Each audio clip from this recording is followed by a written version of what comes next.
everyone, and welcome back to the Black Girl Flow podcast. We hope that you guys are doing well. We hope that you guys are just like flourishing as fall weather is starting to roll in.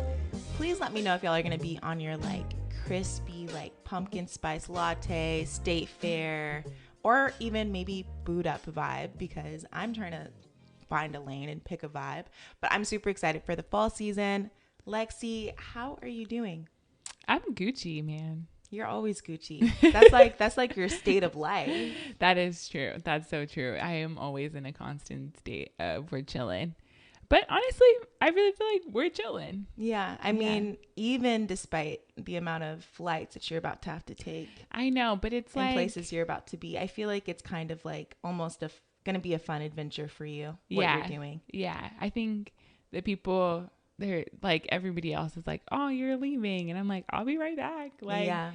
So so I should be at this point bopping to Chicago for a work trip, which will be really nice because I get to see some like old friends while I'm there, and then off to my next destination. But then in October I'll be chilling. So yeah, nothing crazy. So I'm feeling good. Just like trying to get packed.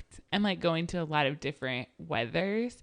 So I'm hoping when I get back, I'm like not too drained. So I feel good. We're just trying to keep it simple before I leave. And I love that pulse check. The only thing that really grind my gears this week was, or maybe last week, or maybe the start of September, was y'all know how it goes with Black girls. You got to get your hair prepped and ready for all your vacays. Like, and I, need to get my highlights redone. And I've been trying to book my appointment for 2 months, but y'all know how the stylists, everybody be wanting to go to them. And mine's like the best. So I'm like, I get it. Always booked and busy. So now I was like, dang, if I can't get my hair done, then I need to go get it braided or some type of protective style so I don't have to do it. And my braider was booked and busy too. And I was like, okay, everybody and their mama is trying to get their hair did. And so now I'm SOL.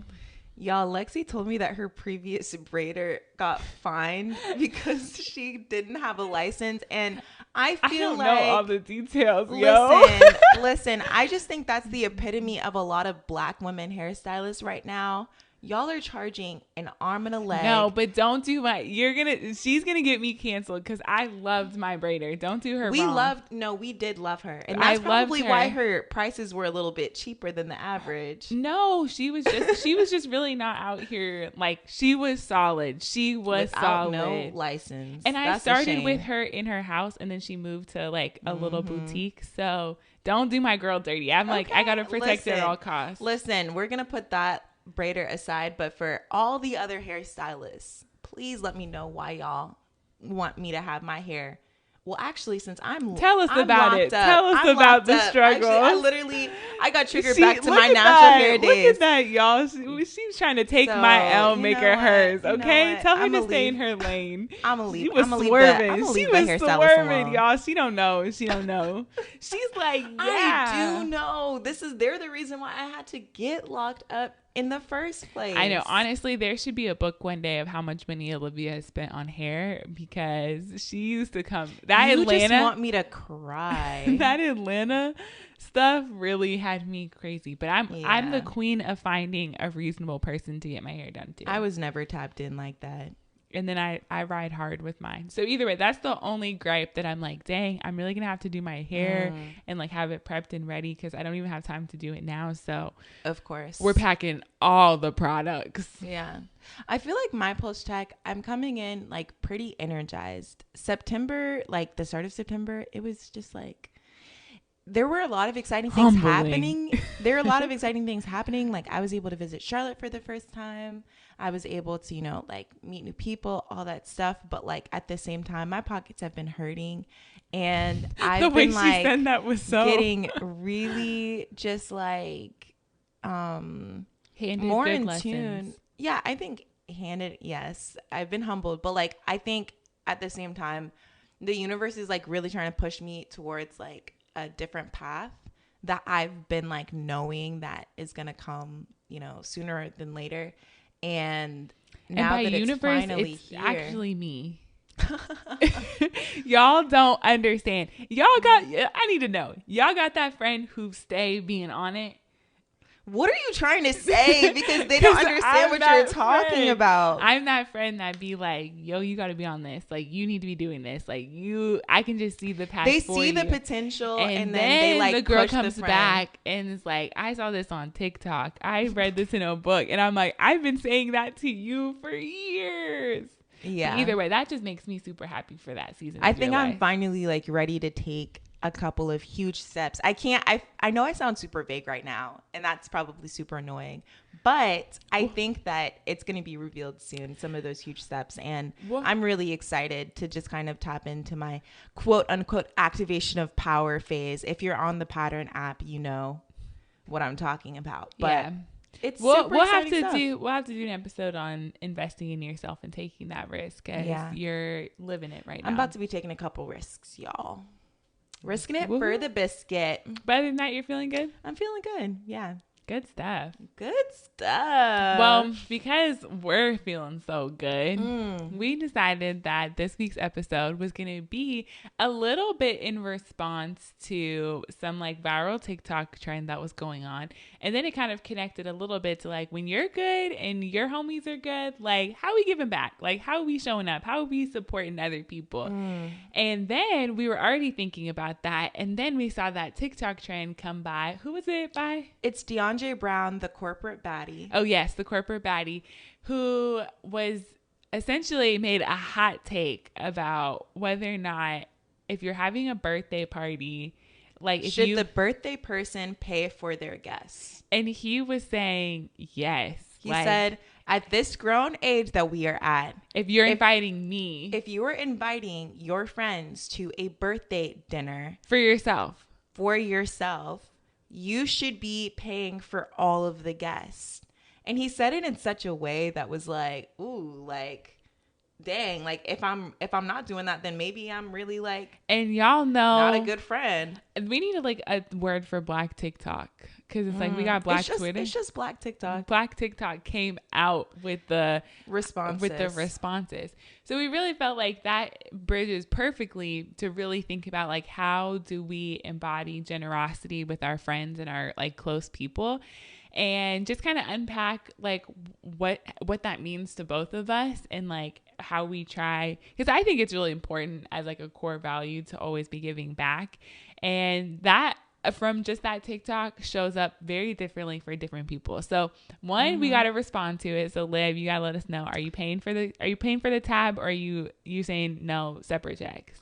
The thing is, I didn't even know that was a thing until I saw the video. And then didn't you talk to one of your family? My dad. Yeah. So I was honestly dumbfounded when I saw the video. I was like, wait, like the birthday person is supposed to pay for all of the guests? Like we're supposed to be here celebrating the birthday person. If anything, the guest should be paying for the birthday person. But I don't think it's a prerequisite to, oh, if you're coming to my birthday dinner, I'm expecting for my guests to pay for me. Nor am I thinking my guests are expecting me to pay for them.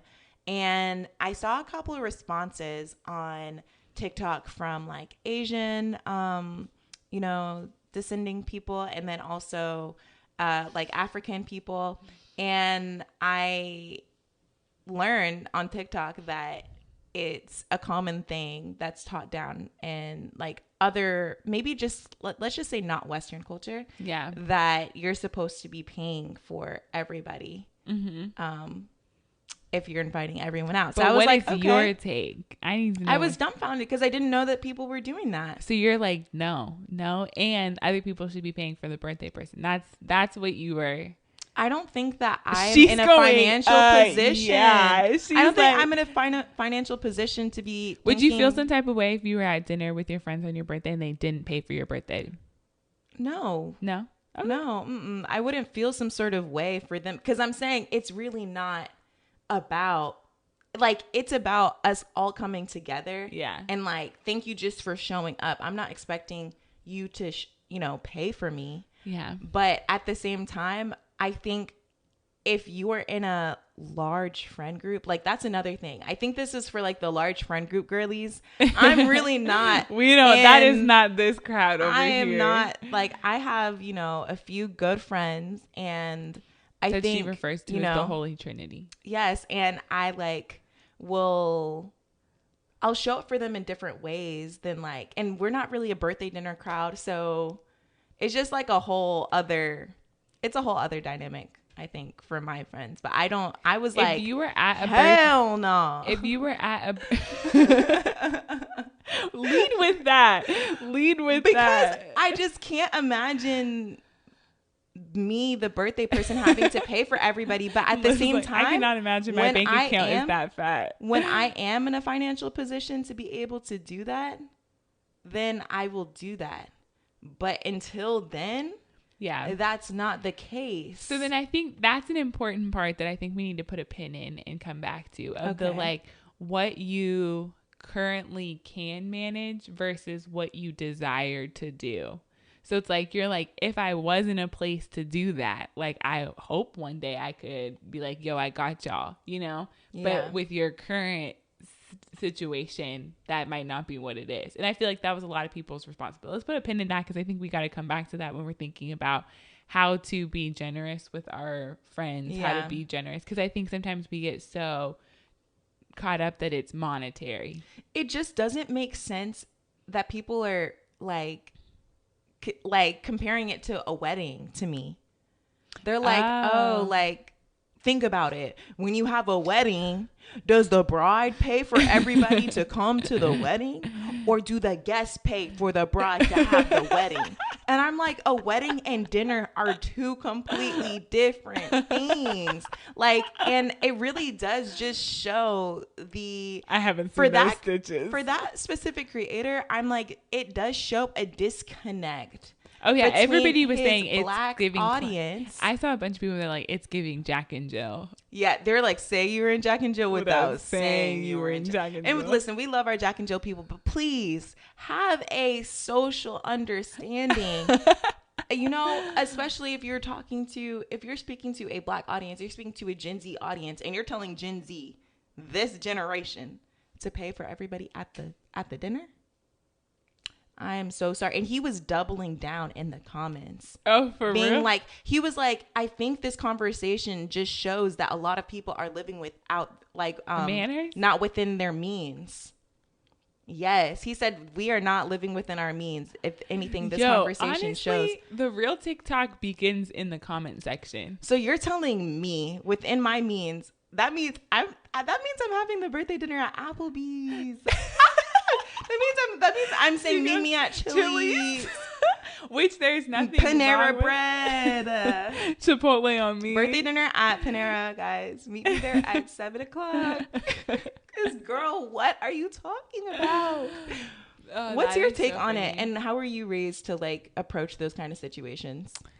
I think people are making too big of a deal about it, to be 100% honest. This is why I hate birthdays. This is only more justification. If y'all have rocked with us heavy for this podcast, like, y'all know that I do not like my birthday. I don't get the people who celebrate their birthday for a whole year. You be finding excuses to just add on to it, because I'm like, how does this connect to your birthday? Because it's just saying that, like, this is, people just make too much of a big deal over something that, like, if you're out, regardless of the size, if you're out and you have the means and you want to do that, then do that and let people know that that's what's going to happen. If you don't and you're doing a big birthday party and you can't, like, if it's just a few friends and it's like, cool, like, I actually want to do this. This year I'm celebrating like what we're doing. Like, I think that's okay. I think that's fine. If you're in a big party, you're like, yo, I cannot cop everybody's dinner like that. Then just be honest and be real. I don't think it should be this like weight of like a symbol of you ain't got no manners, or some of y'all are living outside your means. Like, it shouldn't have that symbol. I think we should just kind of be upfront. But do I have a desire for myself that when I turn 30 to have a dinner party with like a DJ and a 3-course meal and all that? Yeah. Am I going to pay for that? Yeah, I'm going to pay for that. Because that's an experience. So that's what I'm saying. So like, would I be liable of doing that, of paying for all my friends to do that? Yeah, I would. Because that's and who I would am. Agree. But it's like that you would be liable. In that situation, but I'm not holding that expectation to everybody else. My mama told me, don't you go eat dinner nowhere you can't pay your bill, even on a date or with your friends. Yes, I think everyone should have the expectation to pay, right? But I think that's so let's put it in the terms of It's just a regular dinner. Okay. How were you raised? If you were throwing a birthday party, your imaginary birthday party that you have never ever thrown for your friends to come and eat dinner with you. But if you were to have a birthday dinner, how were you raised? There wasn't like a clear like this or that. But like, have I seen my parents? Yeah. Pay for everyone. How many people were at the dinner? Like a good amount. 15. Yo, that's crazy. Yeah, I think I came from a very like generous family. And I feel like, you know, that it or like hosty family. My family hosted a lot of things. That's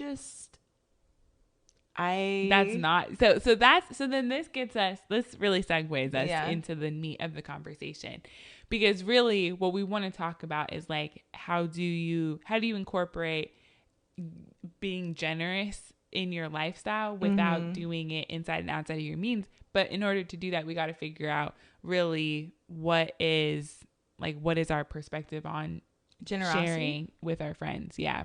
I feel like I share so much with my, like, if you are in my group, like, I think honestly, if I must be honest, I feel like I will spoil my friends. I do think I spoil my friends. Because I think the level of access, and then also when it comes to birthdays and Christmas or whatever, like, I've always been someone that gives a lot. Yeah. Okay. Actually, you literally bought us all pajamas for your birthday. So honestly, this is you. We didn't do dinners, but like you, when we went to San Diego, you had like all this stuff teed up for your birthday for us. I feel like my ideal would be like being able to pay for like a whole trip and do stuff. Cause like if you're in my community, like I just want you to know how loved you are. And I am such a sentimental person. And I am someone that like every single day recognizes that there could be a day that this person isn't here. Aww. Every single day. Like I show gratitude. And so that makes me want to give everything that I can to my friends. And that's when I was younger, that would get me in trouble at times because I didn't actually have the money to be able to do certain things. And I did feel like kind of protective over some of my friends. So I would want to like pay for things and like, you know, do stuff to maybe compensate for an area in their life that what they didn't receive love, or they didn't, you know, receive the like amount of care that I felt like they should have. Yeah. So I think did you grow out of that? To my being generous to my detriment. She goes, my pockets got hit one too many times. Yeah, it will really just take a situation where the friend will just like, I don't know. Oh, being ungrateful for that? Not necessarily being ungrateful, but it's like, I just think that there have just been situations where I'm like, dang, like, do they know I really don't got it like that? Like, and I'm offering and then like you accept, and then it's like, dang, well, I did offer, like, I'm not about to see that. I'd be very careful with that mindset. Well, no, I think it's not about that mindset. It's about just being able to offer what I actually can afford. Oh, yeah. Yeah. It's like, dang, like, well, I guess I did just like over offer. Cause in the moment I'll be like, dang, like, I just want to give them everything. And then afterwards I'll be like, dang, like, I just spent a lot of money. My thing is you never want to regret gifting or sharing with somebody else. And if you're going to start to regret that often turns to resentment, and that's just not a good feeling. So I was raised where if you are giving something to somebody, like if you are, that's it.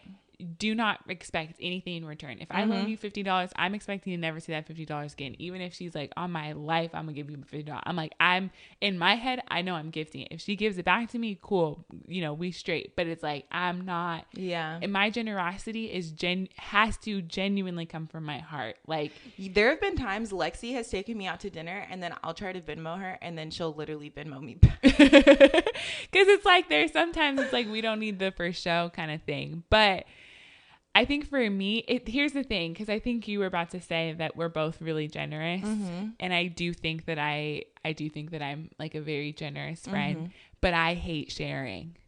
So this is like a very interesting thing for me, and I think it comes from being the youngest. We're gonna put a pin in that. If I have the heart to do something and I offer, then it's great. But if I have to share something, I have a bad attitude about it. And I think it comes as being a youngest and like you didn't have a lot of things that were just yours. And so I do think we have different types of generosity because you often will, if anything's yours, it's ours. Everyone's. But I do not have that same level of like access. I'm like, no, there are certain things I will share with you and you can have abundantly, and that I will make sure that you are satisfied, but you do not have access to all of my things. And so I think that is a similar, like, you'll go above and beyond. Sometimes you don't have the means, and sometimes I have to check myself of being like, it's okay, like, you can share. Like, I dead ass have to talk myself down sometimes, y'all, because I be getting like, no. That's hilarious because I didn't realize that you knew that you did that. You're shocked that I have a high self-awareness? But it doesn't stop her. Let me just be very clear. It doesn't stop me from asking. But I will say, you don't have a great attitude when I say no. Not a great attitude, because I think if I say no to something, I think you take it as a personal dig. Because to me, it's like the things that I've asked you to share to me are like so small, right? And so for you to be like, no, I'm like, does she even care about me? And so that's the thing when we really loop it all back together. And I think we'll have to come back to this conversation because there's so much to take away from it. But that's the thing. You have to understand that people view generosity different. And we should just be having that conversation with our friends, with our tribe, with our family, saying, what are your expectations? Or maybe this is what I can give you with what I have access, or here, you can have this, but you can't have that. And I just don't think we always have those. And we just kind of like move. And sometimes we expect people to match our energy, and that can create strife that doesn't need to. But I do think having generosity and giving and being available and access, like, that makes us all better. But I do think that we need to dive a little bit deeper into what our expectations. And I loved that, as controversial as the TikTok was, it started opening up that conversation to say, like, well, how did you grow up? Well, how did I grow up? Like, wait, I expect my friends to do that. I don't expect my friends to do that, so that we can show up with each other in the best way possible. I think that's the best way, because it's like, I love the way that you frame that, because at the end of the day, we really don't know what DeAndre Brown like contributes to his friendship or to his tribe.